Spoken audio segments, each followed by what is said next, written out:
Welcome to the Israelite Tribal Confederation period. Now, this is the period in the history of Israel that covers the books of Joshua through Judges.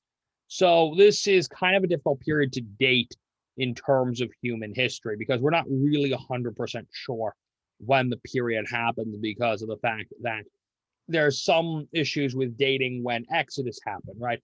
If Exodus happened in 1550, right along the time where we see the mentions of the Hyksos being chased out of Egypt through the Sinai Peninsula, if the Israelites were among that group of people from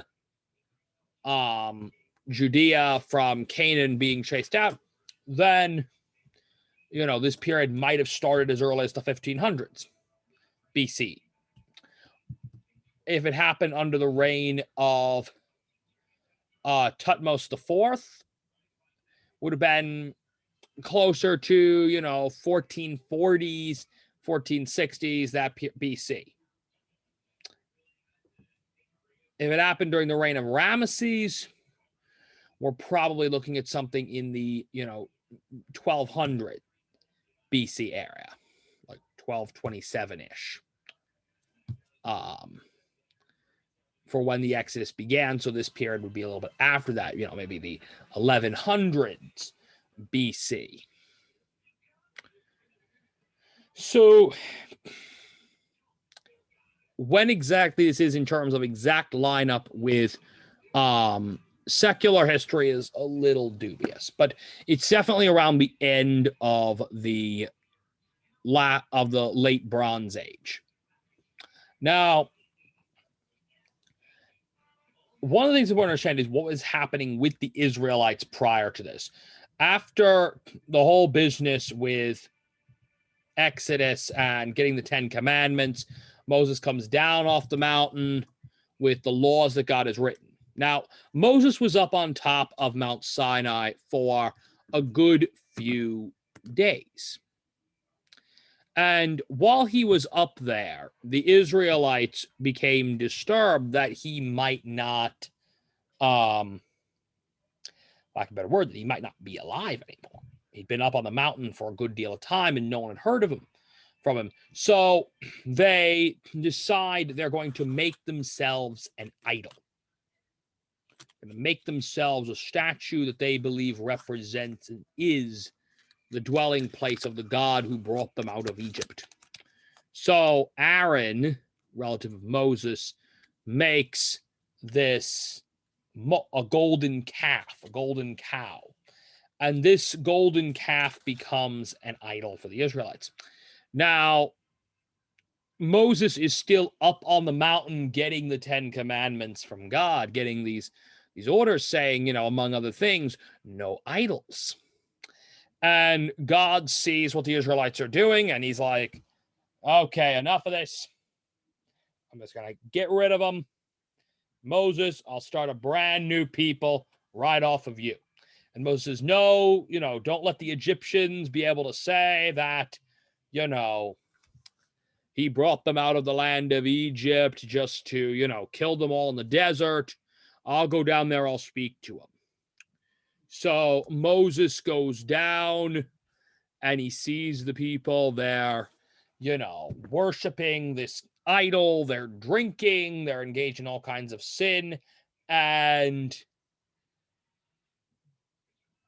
he is furious. So Moses takes the 2 tablets with the 10 Commandments and hurls them down. And it's this big thing, and there's a conflict. And when it's all over, one of the things that happens because of this is, this really puts the Israelites on a bit of a shaky path, right? They're not in a great situation because the Israelites are wandering the whole time. With the Israelites wandering around the desert is really kind of a miserable time for Moses. Every other difficulty, it's why, did you bring us out of the land of Egypt just to die here? Why did you bring us out of Egypt just to die here? It became a catchphrase practically. So a little while later, they approach the border between the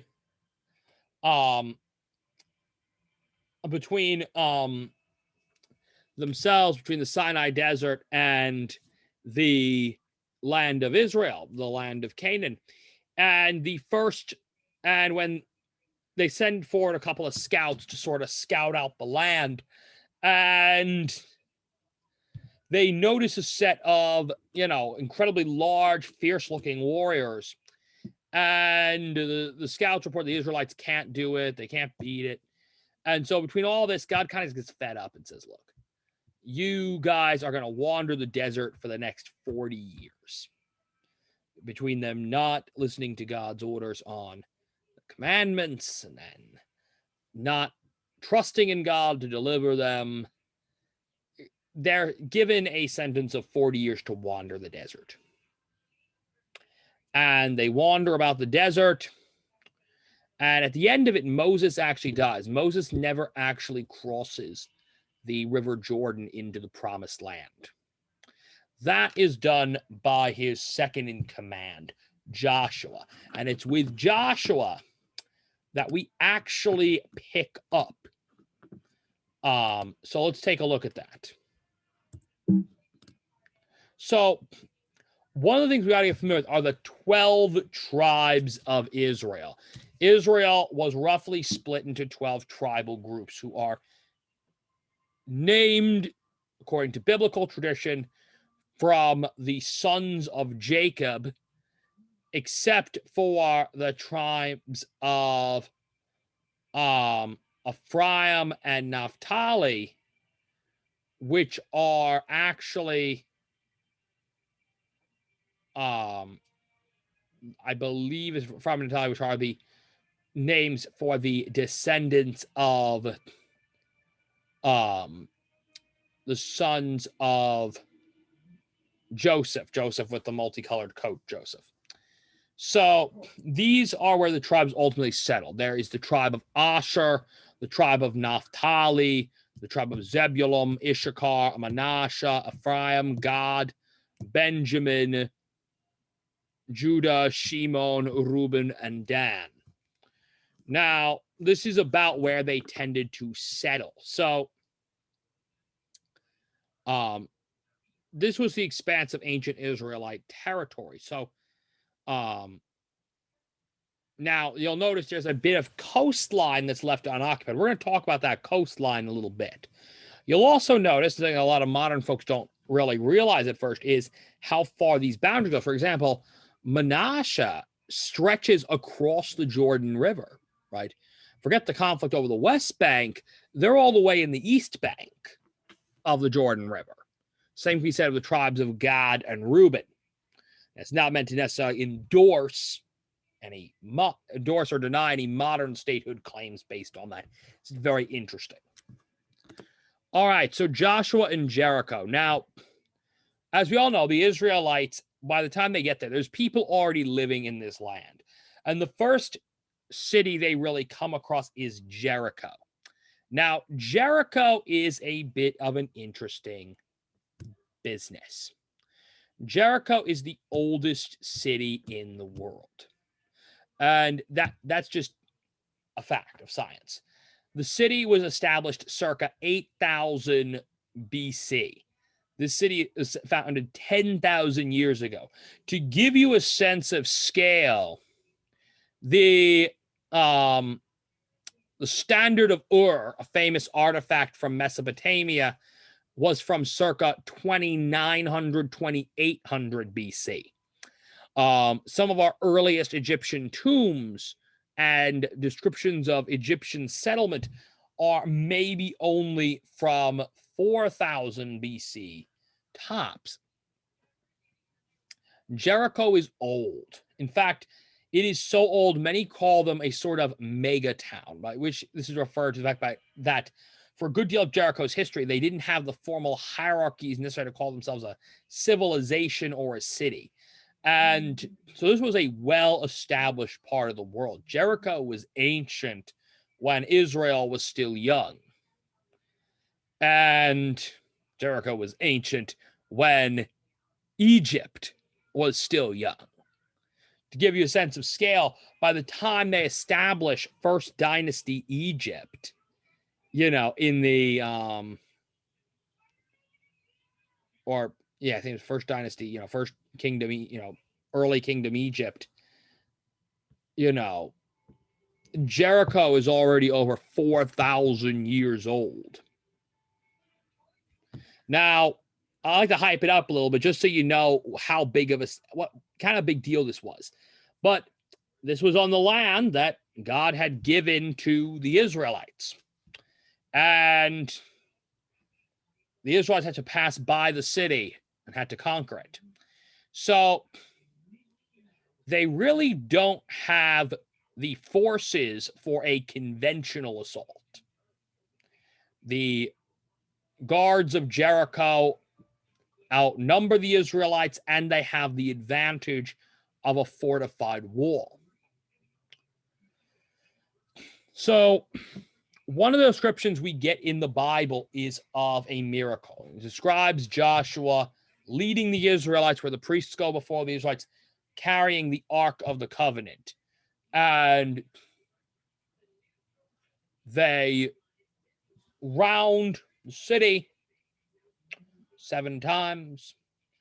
And on the 7th round, they blow their trumpets, everyone yells, and the walls come tumbling down. Now, what do we make of this destruction? Some biblical historians attribute it to a, a supernatural act, to an act of God, that the walls just crumbled. Others think it might be symbolic, that it meant that perhaps the Israelites had managed to infiltrate the city militarily, and this description is the trumpets were meant as a signal to soldiers already inside the walls. Who knows? But nonetheless, God was given credit for granting the Israelites victory in this engagement at Jericho. And the fact that such an old and established city fell before Joshua, a relatively young commander, was rightly regarded as a miraculous event. So the Israelites eventually spread out, conquering much and more of the lands of Israel. And they spread out into the boundaries that we discussed hitherto. Now, this period is often known as the period of the Judges. Now, when we refer to the biblical judges, we're not referring to law court judges. We're not referring to people that sit on the bench in a court of law and help to preside over criminal and civil trials. That's not who we're talking about. And while Israel certainly had individuals that performed this function, the judges of the Bible are not those kind of judges per se. Rather, the judge system basically was a sort of interruption of the norm. So in typical Israelite society, most, you have the town, basically, most action, most governance happened at the village level, at the town level. And most towns or villages would be governed by a council of elders, members of relatively elite local families. And from there, a given tribe, powerful, well-known families of elders would become representatives of the tribe. And so if the tribes came together for some central event, such as worship or any kind of convening of the tribes, these were the elders who would speak for their various tribes. Now, there was a certain disruption that was permitted in that order. And one of the people that kind of could shake up that order was a judge. Now, a judge was regarded as a divinely chosen leader that would lead one or more tribes during a time of peril. Now, they could come from any rank in society. They could come from a well-known or established family, or they could come from minor, bottom of the societal ladder kind of ranks. They could be male or female, despite the generally patriarchal nature of Israelite society. In fact, they could even be non-Israelite in the right circumstances. The only qualification was that they were chosen by God. Now, we're going to talk about a few of the judges. Now, in order to understand the way the history of the judges is presented to us, we have to understand this general cycle that we see happening in Israel this time period. The Israelites would begin to worship false gods. This is the first phase. They would fall away from worship of the one true God. They begin worshiping false gods.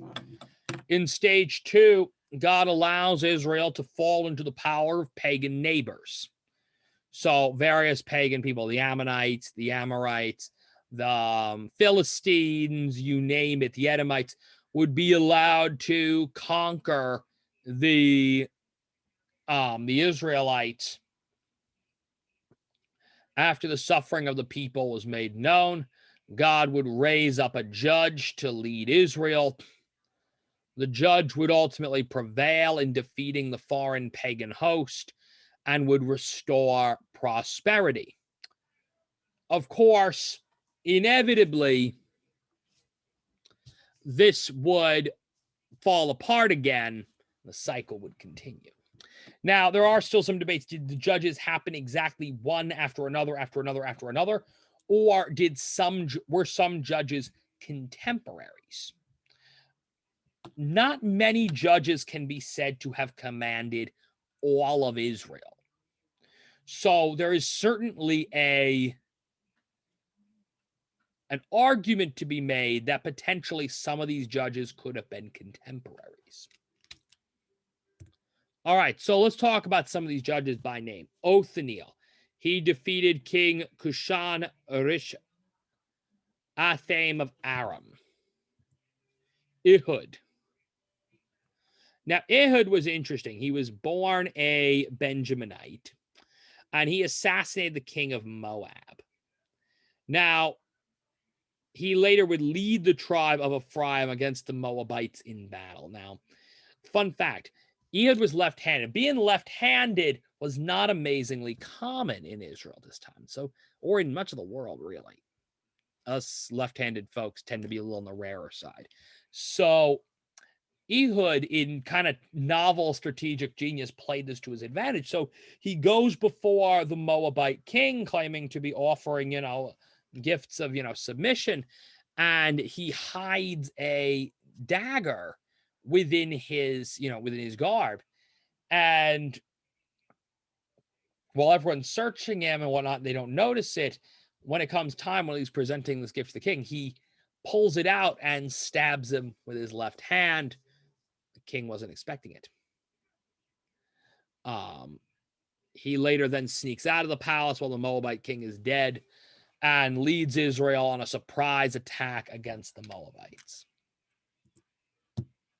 Shamgar retrieved an interesting reputation for killing 600 Philistines with an ox goad. Deborah. Deborah is probably the most famous, or one of the most famous prophets and judges. So she was a prophetess. She was a female prophet, and she was a judge. Now, prophets, or the Navi, as the Israelites referred to them as, were not prophets in the way some people in the Western world like to think, right? When we think of prophet, we sometimes confuse it with the Roman idea of an oracle, right? Someone who, knows the future, who has visions of the future. A biblical prophet could certainly make predictions about future events, but that really wasn't their role per se. Their role could cover making predictions, some of which were of a divinely revealed knowledge, and others were more of moral extrapolation. Hey, if you're not living in accordance with the way God wants, there may well be divine consequences for that. There's going to be divine consequences for that. Someone can say something like that. That's not a vision of the future. It's more just extrapolation of the facts at hand. Now, to get off of that, let's talk more about this. Prophets mainly were there to morally guide the people, to bring them messages from God and to help lead them in the correct direction. And they usually gained a great amount of authority, as did judges. And Deborah was both a prophet and a judge. Now, the Canticle of Deborah, or the Song of Deborah, is one of the oldest pieces of poetry in the Bible. And it details the Battle of Hatzor, which is where she led 6 of the Israeli tribes against the Canaanites at Hatzor. Deborah and her main general Barak, which in Hebrew means thunderbolt, which is really a fun name, end up ultimately destroying a Canaanite ruler by the name of Jael of Hatzor. Jael actually flees after the battle, only to be murdered by way of a tent peg to the eye. Some other fun things. If you go to Israel to this day, you can actually find the ruins of Hatzor. I had an old professor at university who actually said he was personally there. He could see the ash layer. So you can go and see the layer from where this city was burned. We know when Hatzor was burned. So that's kind of interesting in terms of trying to find some avenue to when this happened. This battle we actually can date. I believe it was 1280, I believe. Was it 1280 or 1260 BC that this battle took place? Gideon, he also led 6 tribes against the Midianites.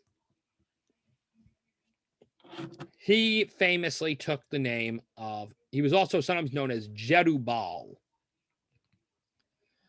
before being known as Gideon.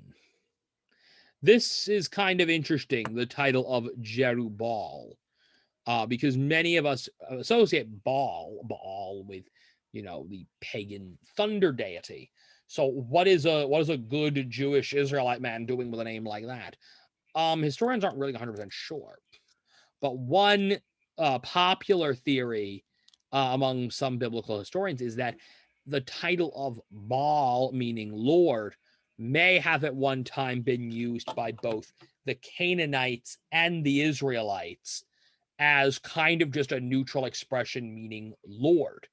And that at a certain point, the word Baal was seen as just too pagan. It was too corrupted by being used by the Philistines as their title for Hadad, that the Israelites were not going to use it as their term for God, and eventually settled on Adonai as their term for the Lord. Jephthah. Now, Jephthah is a really interesting fella because he is a judge of Israel. He is a defender of Israel. He is not from Israel. He was a leader of a war band in Tob, so he was just kind of a warrior. He was a war band leader, meaning he was a soldier, he was a tough guy, and he gathered up a group of other soldiers, warriors, tough guys, and they were a war band, and they'd fight, they'd accomplish various feats, and he's invited by the tribe of Gilead, also called the tribe of God, to lead them against the Ammonites. So they're invited in to be leaders. Well, more than Jephthah is, and with him comes his men to lead the Israelites against the Ammonites. And unfortunately, Jephthah makes a bit of a terrible mistake. While he is going out before the battle, he makes a promise to God where he says, Lord, if you grant me this victory, the first thing I see upon my victory, I will slay it and offer it as a sacrifice to you. And he reportedly told his family to release a goat when they gave him the signal. So he'd turn, he would see the goat, he'd kill it, and be able to offer it as a sacrifice. Of course, life is never that easy. Instead, his daughter is so overjoyed that he lived that she rushes out to greet him, and then he's put in the awkward position of having to kill his own daughter. Don't make bargains like that. Okay, cool. Samson. Now, Samson is a judge and a Nazarite. Now, remember I said there was 3 people that could kind of shake up the traditional Israelite hierarchy? Well, a Nazarite is the 3rd. A Nazarite is an individual who took special vows, the vows of a Nazarene. And to become a Nazarite, you swore an oath in the temple, and there was a whole set of rules for being a Nazarite. That you would abstain from drink, including wine, that you would, an ale, you would not touch anything which had died, you would not cut your hair. There were a whole list of rules. And Nazarites could perform special priestly functions. Normally within Israel, a lot of the roles of the priesthood were reserved exclusively for descendants of the tribe of Levi. There one exception to this rule was the Nazarites. A Nazarite could perform these functions as well. But unlike most of the high priesthood, a Nazarite could come from any class in Israelite society. Now, Samson was the leader of the tribe of Dan. Now, when Samson was born, it was a miraculous death. His mother had prayed. She had not had a child yet, and she prayed to God.